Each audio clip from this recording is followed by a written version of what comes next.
What's up, everyone? My name is Gary Blackwood. Welcome back to the vlog. We're here. We're in Austin. I'm absolutely loving it here. I've been playing for a few hours. I forgot to do my intro. I've come outside to do it. It's freezing outside, but this sponsorship deal isn't going to earn itself. So yeah, let's get the intro done as quickly as we can. Yeah, Austin leg of the trip last few days. Very sad to be leaving, but lots of poker to be played. So let's jump in and play. All right, guys, in we go to the lodge. I've got a couple of days left in America before flying back to London. And what else am I going to do? I'm here to grind. I'm here to make content. So let's jump in and play some poker. We're starting out at 1-2. Going to play a couple of hands here and then move on over to a 1-3 table, which plays more like a 2-5 or a 5-10. I get one hand of note here at the 1-2. I've got pocket fives in the small blind. Middle position is raised to $15. The cutoff makes the call. And I call as well out the small blind. We go three ways to the flop, and it comes down 6-5 deuce with two clubs. Great start. First hand of the day, flopping a set. I think we're going to have a good day today. The original raiser is going to bet out for $30. The other player is going to make the call, and I put the price of poker up to $130. The original raiser thinks for a few seconds and moves all in. Action's on the button. I don't expect him to continue very often here, but it shows what I know. He is all in as well. I, of course, snap call. We've got a three-way all in our first hand of the day here. Dealer is going to take a few seconds to get the pot right. There's three varying stack sizes. The dealers here are fantastic. They're very quick, very friendly. After about 10 seconds or so, the pot is right. We see a turn card. It's another 5 quads for me. Middle position actually shows that he's got pocket nines, and the cutoff shows that he had pocket deuces. What a cooler in the first hand of the session. It's going to take me ages to drag this pot and stack it up. Great start to the day. I also forgot to do my start of sesh chip stack video that I always do. So here it is after doubling up. Very nice starts. And like I say, not long at this table before moving over to the 1-3. No hands of note at the 1-2 after the quads. I tap the table and head on over to play some 1-3. A couple of the Vegas boys are in the game, Dan and Jeff. Jeff featured in the meetup game vlog that you guys have seen. A couple of really nice guys. Also got some random straddles to random amounts. These 1-3 games in Texas are more like 2-5, sometimes way bigger. And like I say, you can straddle to any amount. A perfect example of the random straddles, this next hand is 1-3-6-15. Not 1-3-6-12, 1-3-6-15. I'm going to raise on the button with Queen 10 offsuit to $40. Straddle is going to make the call, and I see bet the flop for $30 here and just take it down. Very next hand, the game is 1-3-10. You can straddle to any amount, and it really keeps you on your toes. We've also got Brad Owen joining the game in the 1C. I've played with Brad a couple of times. He's a really awesome dude. As he sits down, I smile and cheerily say, "Hey, Brad." And he says, "Oh, hey, Jerry," without looking up from his chips. I say, "It's Gary." And he looks at me and says, "Whatever," to the absolute delight of everyone at the table. He's such a mean guy. I'm just kidding. Of course, that didn't actually happen. For those that don't know, 3 years ago when I made this YouTube channel, I stupidly made a prop bet with my friend from New Jersey that I could hit 1 million subs before Brad Owen does. I bet 2K on myself at 50 to 1. I never expected to win. I never will win. But it always motivated me to work really hard at my YouTube channel, and it served its purpose. I've got a nice sub count now, but Brad knows about this silly, stupid prop bet that I made, and he needles me about it sometimes. We were playing the same table at the 10K WPT tournament in 2022, and someone at the table told Brad they were a big fan of his, they loved his content, asked how many subs he was at. Brad said, "I've got around 650K. The guy was super impressed, and after a couple of seconds of silence, Brad says, "Gary's got a YouTube channel as well. How many subs are you at now, man?" To the absolute delight of everyone at the table. It was a very enjoyable moment. But anyway, back to the poker now, and the $15 straddle is on here as I look down at pocket aces. Gonna raise it on up to $40. We've got a very loose table, and everyone is just gonna fold. This is so anticlimactic. You wait hours for aces, and then you just win the blinds. Insult is gonna be added to injury not long later when an American player at the table is telling me about some time that he spent in central Scotland and how incoherent everyone was. I'm from the Highlands. We speak a little differently in the Highlands. We're a little more coherent. You're more England than Thank you. Thank you so much for that. I love hearing that. Nice compliment.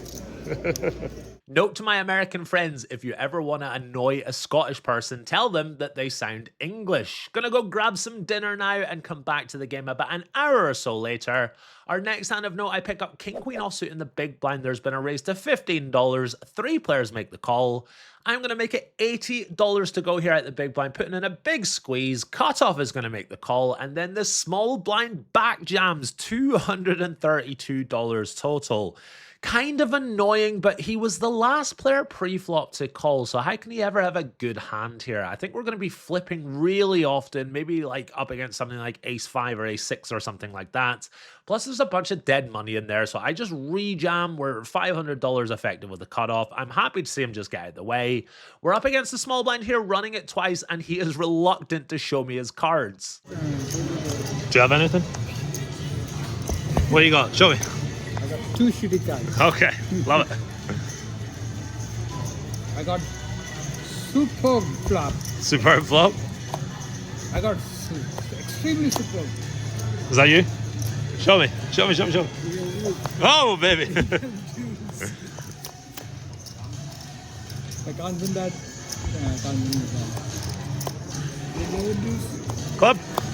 Oh, you got it. Nice. Nice hand. I somehow managed to suck out on the pocket deuces on the second river. Absolutely delighted we decided to run it twice. Next up, I've got pocket tens on the button, and we've got a standard straddle to $6 on. Hijack and cutoff are going to limp in for $6. Both players are very loose gooses, and I am delightedly raising it on up here. I make it $35 to go. Straddle is going to make the call. Limpers call as well. And we go multi-way to 8-3 deuce all clubs. What's more, the hijack is going to lead out here on this flop for $75. I am going to make the call. The straddle is going to call as well. And we see an offsuit 7 roll off on the turn. The action is going to check on over to me.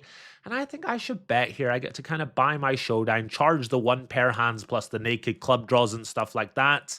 It's a little late in the trip though. I've been playing non-stop for the last few weeks, getting a little sloppy here and there, as I just checked this one back. River is a 6, and the hijack leads out for $140. I don't love it, but he's a loose goose. I can actually beat some value sometimes. So yeah, I make the call with my pocket tens. The other player is going to get out the way, and I'm going to lose to 8-6 offsuit. No club for my opponent. He's hit the 6 on the river. And yeah, my pocket tens cannot beat 2 pair. A little annoying. He probably wouldn't have folded that on the turn, but I should be making him pay to see it at least, and not just checking back on the turn. A little disappointed with my play here, but I guess it doesn't really change anything. All right, next up, I've got 9-6 of spades in the big blind. The button is limped in. He's a very loose goose, and the small blind is going to put in the raise. He makes it $18 to go. Now I'm going to make the call here out of the big blind. Tiny bit loose, but my hand's pretty connected.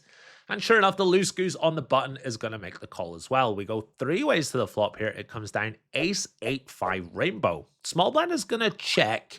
And I'm thinking about whether or not to bet here, and it's very clear the button is done with a hand. He's going to fold versus a bet. So I decide to bet out here for $27. Even though I don't have a backdoor flush draw, I would prefer to have the backdoor flush draw. But like I say, the button is very clearly done with a hand. And sure enough, after I bet out, the button is just going to let it go. Small blind isn't going anywhere just yet, though. He makes the call, and we see an offsuit deuce roll off on the turn. My opponent checks it on over to me, and I think my range here that wants to bet is really quite polar, so I decide to overbet. I make it $130 to go. Just trying to fold out hands like kings, queens, 9-8 suited, these types of hands. But sure enough, my opponent isn't going anywhere just yet. He makes the call again.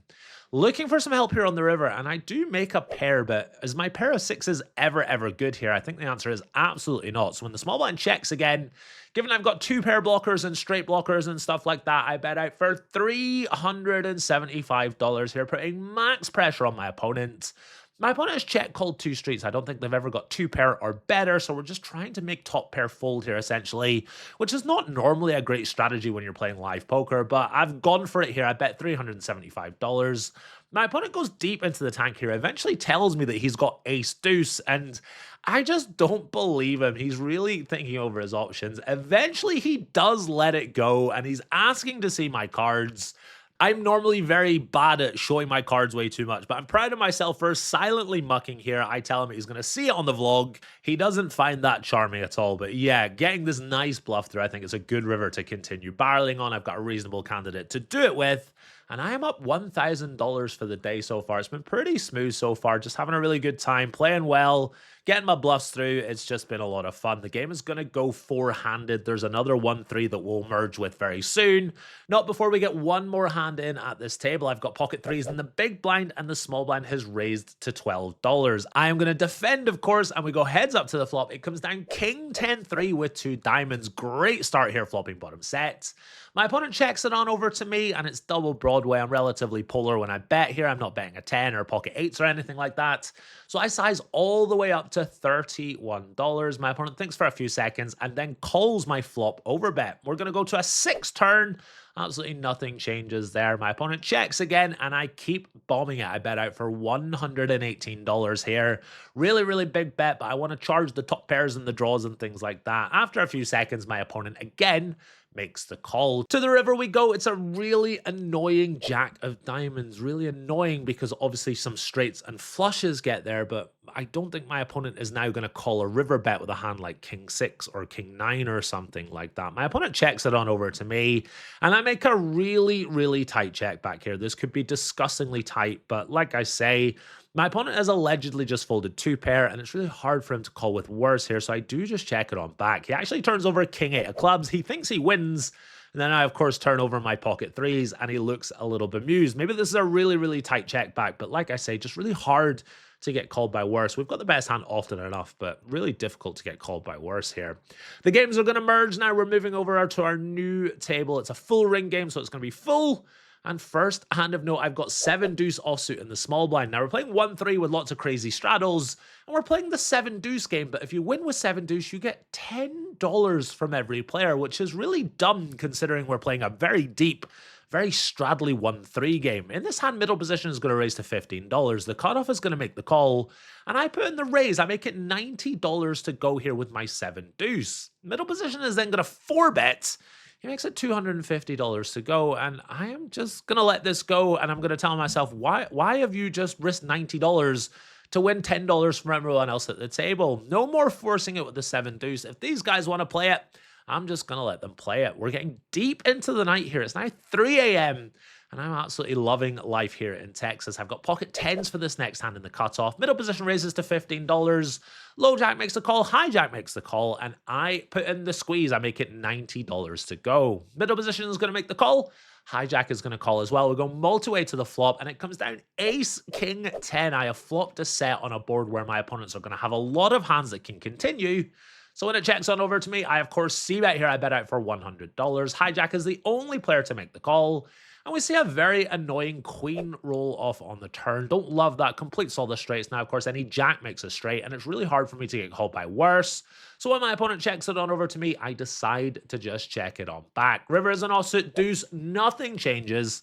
And now my opponent reaches for chips. He bets out for $250. Really gross spot. What can my opponent really be bluffing with? In theory, I would imagine a hand like ace-5 is supposed to bluff here. A hand like 10-9, but we blocked that. People also never bluff with a hand like ace-5.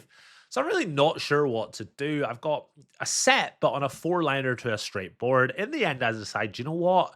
I've got a set. I'm not good enough to fold a set. I go ahead and make the call. I'm actually going to win here. My opponent has got ace queen. He's gone for that thin value bet himself on the river. To be honest, I think this is too thin for my opponent. What's he realistically going to get called by? But yeah, I'm absolutely going to take it. This is another really nice pot coming my way. It's also my last hand of the night. I'm taking all these beautiful chips to the cashier, booking a win of $1,475 for the session. Now, my plan was to play for 3 days in Texas and make one big mashup vlog, so I didn't record an outro here, fully expecting to just swish to the start of the next day. But spoiler alert, there's so much great action in the 3 days that I'm here, I can't do that. You guys will see what I mean in the next episode. But yeah, there's no outro because I expected to just do one big vlog, but there's too many hands over the course of the 3 days to fit into it. So let's just leave it here, booking a great win, going home to sleep for a couple of hours before coming straight back to play. I'll see you next time. Thanks for watching. Take it easy.